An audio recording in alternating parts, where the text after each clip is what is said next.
I'm Sam Roberts. I'm the festival director for IndieCade, the International Festival of Independent Games.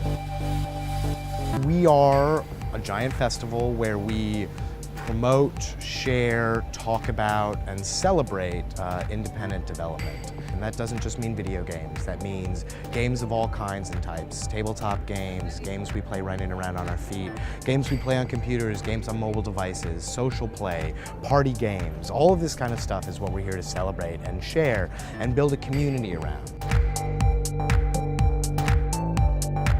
Independent game developers have affected the industry mostly by being awesome.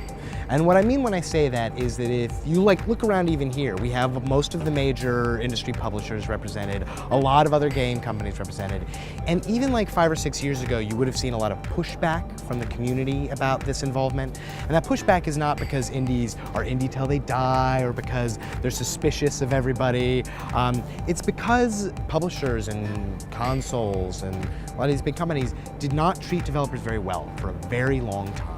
But over the past 6 or 7 years, the big companies have changed the way they do business with developers. They have open development platforms now where just anybody can really go and use a pretty easy to use tool and make a game that could then eventually be released on a Microsoft console or a Sony console. They work more closely with small devs, help trying to support them through the development process. They're open to people trying experiments on their consoles and doing things that aren't necessarily just the thing that they know everybody wants to buy. And the reason they have done this is because indie developers were making the great games anyways, right? They're out there doing the most awesome stuff that people were seeing, and the consoles had to sort of change this gate or they were going to get left behind.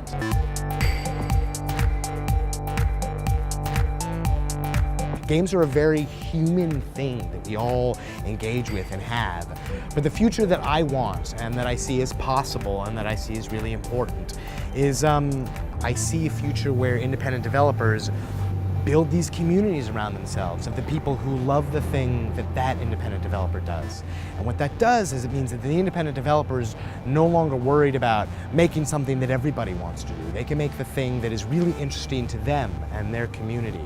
And that community supports them. That indie developer can live and make a living and have a family and have a home and can serve that community that's serving them. And it's just, you're talking about making games for 10,000 people instead of 10 million people maybe. But I actually think that that's important and healthy for making this a sustainable lifestyle for developers and also for continuing to build a space for innovation and creativity and artistry. Some things are always going to end up selling to 10 million people anyways. So that's the future I want, and it's the future we work for here, and it's the future that I really think a lot of indie developers are seeing and working towards, and I'm really hopeful that it can happen.